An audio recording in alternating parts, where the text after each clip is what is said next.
Kryetari i Partisë Demokratike Sali Berisha i pranishëm prej 2 ditësh në Kongresin e Partisë Popullore Europiane në Valencia të Spanjës. Gjatë fjalës së tij, tha se në prag të zgjedhjeve të 11 majit, e gjithë bota pret fitoren e Partisë Demokratike. Berisha njoftoi se Partia Popullore Europiane mirëtoi rezolutën e 4 brenda 5 muajsh që dënon qeverisjen e Ramës, duke theksuar se Partia Demokratike ka marrë një mbështetje të plotë nga Partia Popullore Europiane dhe aleatët ndërkombëtar në rrugën drejt integrimit europian. Partia Demokratike dhe populli opozitar mori një mbështetje të plotë dhe totale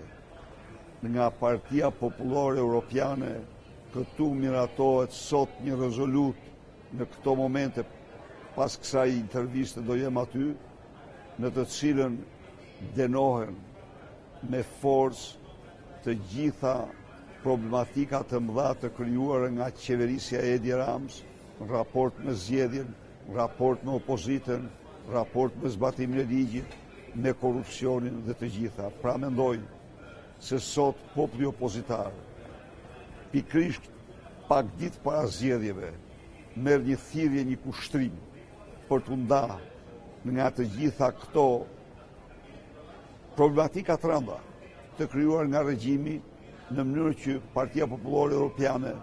14 kryeministra të kësaj organizate të mund të mbështesin Shqipërinë në rrugën e integrimit europian.